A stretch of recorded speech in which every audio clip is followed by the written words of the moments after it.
Welcome back to Audio 2. Please like and subscribe. That's the first. Oh my god. Okay. I'm just joking. You don't have to do that. So, Unit 2 polynomials, benchmark review, packet, homework, the packet that you have for the homework. Here, the good thing is you don't have anything from the EOSys formula sheet that's going to help you here. So, nothing is needed for here, only your knowledge, I guess. So, first things first, simplify the expressions. All you need to do is create a box method, right? Create a box. When you're trying to simplify it, you basically find the area inside the box. On the first side, you have x minus 2. On the second side, you have 2x plus 3. And then multiply. X times 2x is 2x squared. 3 times x is 3x. 2x times negative 2 is negative 4x. 3 times negative 2 is negative 6. So this is 2x squared plus 3x minus 4x minus 6. Simplify it, you get 2x squared minus x minus 6. That is your answer. You're good to go. Same thing here. This x minus 4 squared. That means this box has basically a perfect square. X minus 4, x minus 4, x squared minus 4x plus 16. So it's x squared minus 4x plus 16. So it's x squared minus 8x plus 16. Alrighty, factor completely, find the x-intercepts. Now, I'll tell you the best way to do this. The first thing is by, so this one, there's only one x here, and I could isolate that. I don't have to use any other method. I could simply isolate this x by adding 4. So x squared equals 4, square root both the sides, you get x equals positive negative 2, and that is your answer. This one, x squared minus 9x equals 0. I see there is two terms. Both have one thing in common, and that is they both have at least one x. I could factor it out. I'm left with x minus 9 equals 0. These are two different factors now. What makes this 0? X equals 0. What makes this 0? X equals 9. So those are your answers. Now this one, there is nothing they have in common, right? I mean, in that sense, like no terms have the same thing in common. So I'm going to use the diamond method. 60 goes on top, negative 19 goes on the bottom. Two numbers that multiply to get 60 add up to get 19. 15 times 4 is 60. So negative 15 minus 4. So my factors are x minus 15, x minus 4, x equals 15, x equals 4. Those are your answers. For this one, I have to do a times c, so 36 goes on top, negative 20 goes on the bottom, so it's negative 18, negative 2. I'm going to rewrite this as 2x squared minus 18x minus 2x plus 18. See, I basically skipped this step here since the first term is, I'm going to write that just so you have it. This is the same thing as x squared minus 15x minus 4x plus 60, and did that in my head, but yeah. This one, I have to rewrite this and this because there is a number before 2, so I have to rewrite it. So let's do that. What do the first two have in common? 2x. You're left with x minus 9. What do the next two have in common? Negative 2. You're left with x minus 9. So your factors are 2x minus 2, x minus 9 equals 0. So x equals 1 and x equals 9. You can set them equal to 0 and figure it out. And that's what you get. Now, factor completely by grouping. Now, this is a cubic polynomial. I know grouping is 4 terms. I'm going to group them. What do the first two have in common? They both have an x squared. You're left with x minus 2. What do the next two have in common? Negative 4. You're left with x minus 2. Now, combine them, group them. You get x minus 2, x squared minus 4. Now, most of you will leave this here, which will cause like a trouble when it's multiple choice, because they will want you to simplify this as well. How would you simplify this? This is basically difference of squares, meaning it's x plus 2 and x minus 2. And that's factored completely now. Now let's try it here. What do these two have in common? X squared, you're left with x minus 1 plus 1, x minus 3 plus 1, you're left with x minus 3. So it's x minus 3, x squared plus 1. I've seen people separating it like this. You cannot do this because it's plus. can't do this if this is plus. It's not plus of squares, it's difference of squares. So can't do this, this is your answer. This is completely factored. Alrighty, next page. Question 4. Select all the factors of g of x if g of x equals that. Now, all you need to do is plug in. Plug in the opposite, so x minus 2, plug in 2. X minus 4, plug in 4. X plus 3, plug in negative 3. Plug it in for each of this and see which one gets a 0. All the ones that get to 0 is a factor. If they don't get to 0, it's not a factor. Now, let's look at this. Which of the following could be an equation that represents the function given the table of values? Negative 3, negative 16, negative 2, 0, negative 1, 4. So all I would do first is just graph it, okay? Just to get an idea. Negative 3 is here. Negative 16 is here. Let's just say that. So it's here. Negative 2, comma 0. That means there is a x-intercept at negative 2 for sure. I would always graph it. Then negative 1, comma 4. That means it crossed it and it's up here at 4. Somewhere 4 when it's negative 1. Now, when x equals 0, y is 2. That means my y-intercept is 2. Then you have 1, comma 0. That means my next x-intercept is 1. So far, x-intercepts that I find are negative 2 and 1. Y-intercept is positive 2. Now, I don't know if, see, after it reaches 1, my question is, does it bounce at 1 here? Does it bounce back, or does it go a little bit forward and then comes back before it touches 2, comma 4? That is my question. But then if that were the case, I mean, there must be another x-intercept between 1 and 2, right? See, right now my graph is looking like this. I know for sure that it's looking like this somewhat. My other question is, does it bounce back at 1? Since it's increasing for sure, that means when 2, it's somewhere up here, right? Does it bounce back to go back, or does it a little bit go down before it comes back? If that were the case, there would be an x-intercept between 1 and 2. Now, that's my gamble. Now, if it bounces back, that means it happens twice. I'm going to assume that for now and look at my options that I have here. So I'm going to say it's negative 2, comma 1, comma 1. That's what my graph is telling me right now, this table. So, negative 2, comma 1, comma 1. That means the 1 is squared twice. Let's see if this theory makes sense, right? Now, I know if it's squared twice, this is not an option. What is this? X on the top. That doesn't really make sense. So, it's C. Now, let's test our theory, okay? Plug in negative 3, see if you get negative 16. So, when I plug in negative 3, negative 3 plus 2 is negative 1. Negative 3 minus 1 is negative 4, and negative 4 squared is 16. I get negative 16, which makes sense. It is C. Or you could have not done this much math, just plug in points, see which one gets you that. Oh my god, that would have been an option as well. Just plug in points, see which one gives you that, okay? I think I would just prefer you do that instead of doing all this math, okay? It is really amazing when you think about this math, but when the EOCs, you don't have time to think about the math. You want to just plug in the points. Plug in negative 3, plug in negative 2, plug in negative 1. There's only one function that's going to check all of those boxes all at once, right? So, and in our case it's C, right? You can test it as well if you like. Given a graph, write a factored form of it. Now this is where you want to do math, right? So, your x-intercepts are negative 1 and 2. That means your factors are x plus 1 and x minus 2. I see that it's at negative 1 it just crosses, but here it bounces off. That means it has a multiplicity of 2, so it's going to have a square on the top. Now, y-intercept is at negative 2. My function is y equals a x plus 1 x minus 2 squared. I need to still find the a. I still need to find the stretch and shrink factor. How? I'm going to use this point here. This is 0, negative 2. So this is going to help me figure out the answer. So negative 2 equals a. 0 plus 1 is 1. 0 minus 2 is negative 2. Negative squared is 4. Divide by 4. I get negative 1/2 equals a. And your equation is y equals negative 1/2 x plus 1 x minus 2 squared. And that is the answer.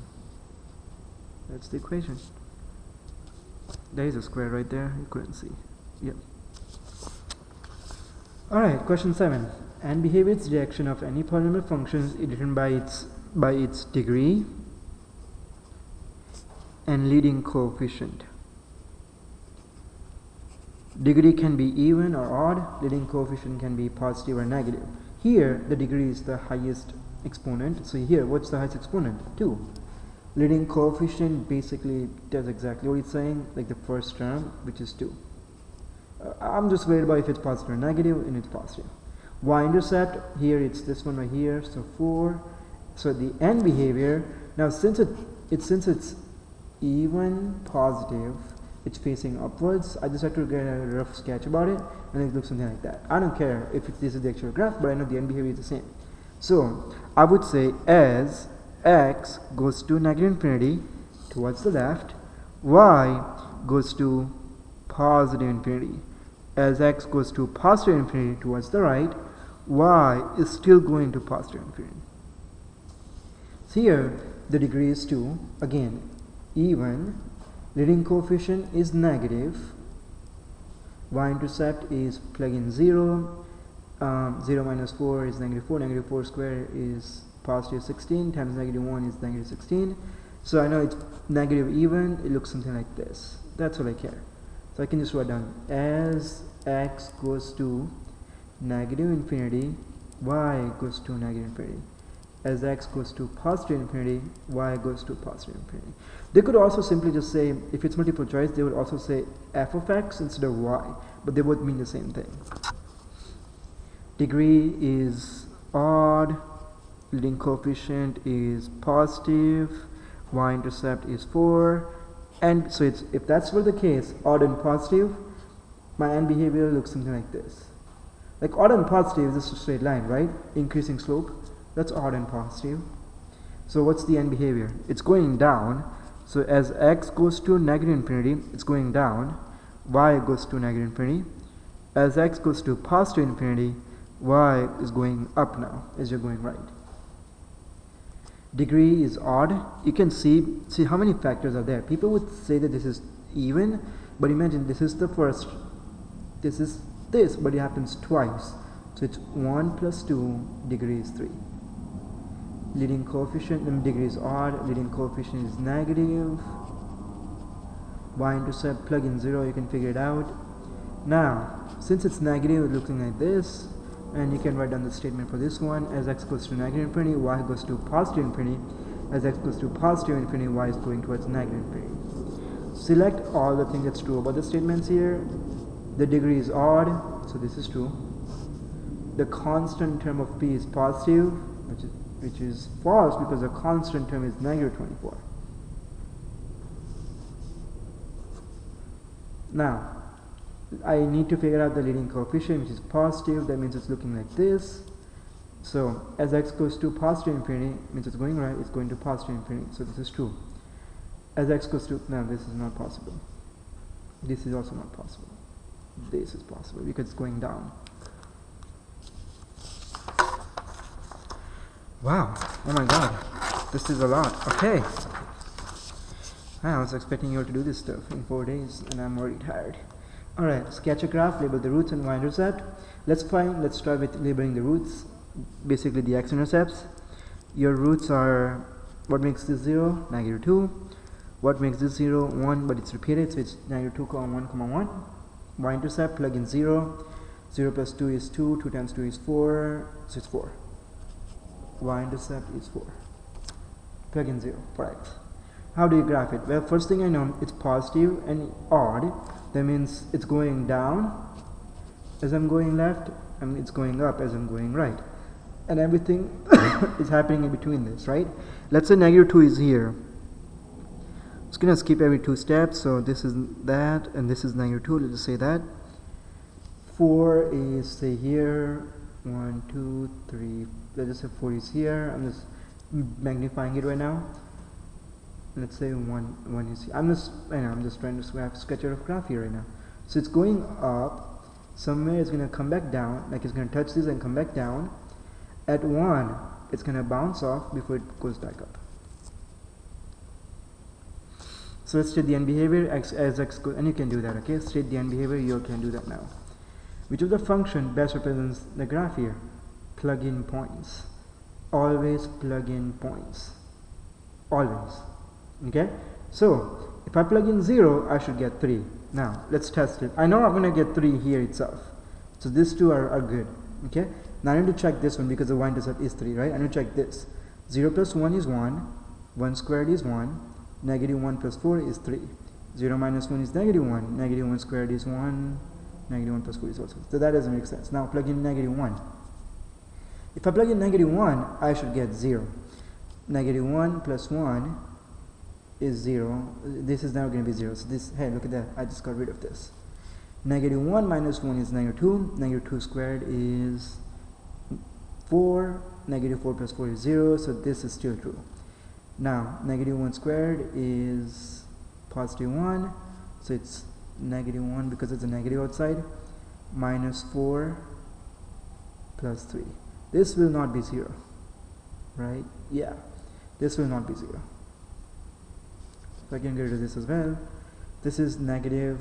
So negative 1 squared is 1 minus. So it becomes positive 4 plus 3. Right? Plug in negative 1. Now negative 1 plus, wait, right? Yeah, this is true.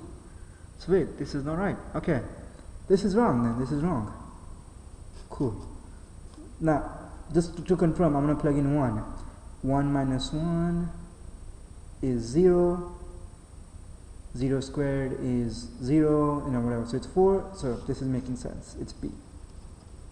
I plugged in 3 points. I plugged in 1, I got 4. I plugged in 0, I got 3. I plugged in negative 1, I got 0. So B is the only one that's true. 11. Mr. Patel, no, hey, 11, Stranger Things. Hey, Mr. Patel was working on his new desk for his house. For his new house. I want to say that specifically for his new house. This desk has a height H, length L, and width W. He knows the volume of the desk can be modeled by that. He knows the width is modeled by x minus 1. Now, which of the following has to be the model for height and length? Now, I could simply think about going this 2 different routes. The first way I could think of is factoring this. This is what basically asking you to do. They need to figure out factors of this. X cubed minus x squared minus 4x minus 4. The first way is simply factor this. These two have in common x squared is x minus 1, negative 4, x minus 1. So you're left with x minus 1, x squared minus 4. But there's no one. See, people would then simply say x squared minus 4 and circle this, but no, this is not x minus 1, this is just x. Then what is the mistake here? The mistake is, x minus 1 is already here. So when you can factor this further, difference of squares, remember? So this is x minus 2, x plus 2. And, only one of them. B is the one that's x minus 2, x plus 2. Legend Harry, me, myself, legend. Launch a cricket ball. Launched. Yeah, that's its height from the ground can be modeled by h of t equals negative parenthesis t minus 3 squared plus 9 after t seconds. Find the height the ball was launched from. Well, since t represents the time, I would plug in 0. I get 0 minus 3 is negative 3. Negative 3 squared is 9. Negative 9 plus 9 is 0. So it was launched from 0, let's say, feet, since it's not saying anything. 0 feet height. What time does the ball reach its peak height? Well, since this is in vertex form, I already know the vertex point. The vertex point happens after 3 seconds, and the height is 9. That's what it's saying. Right, so it's 9 feet high. This is the vertex point, right? This is in time, it shifts right, this shifts up, so I know my graph is looking something like this. Where this is peak height, after 3 seconds, the peak height is 9. Right interval where t is greater than 0. Well, you need to figure out when the ball touches the ground. So, figure out the x-intercepts, okay? Figure out the x-intercepts, I would simply just do this. 0 equals negative t minus 3 squared plus 9. Subtract 9. So negative 9 equals negative t minus 3 squared.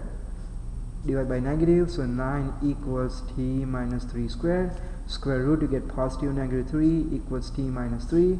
So t equals 0 and t equals 6. So it's greater than 0 between 0 and 6, because after that it's going to go down forever. So t equals 0 and 6, between 0 and 6. Not equal to, because it's not equal to 0, it's going to be equal to this. So 0 is between 0 and 6. And that's pretty much all for this unit. Unit 2 is done and dusted. 20 minutes, wow.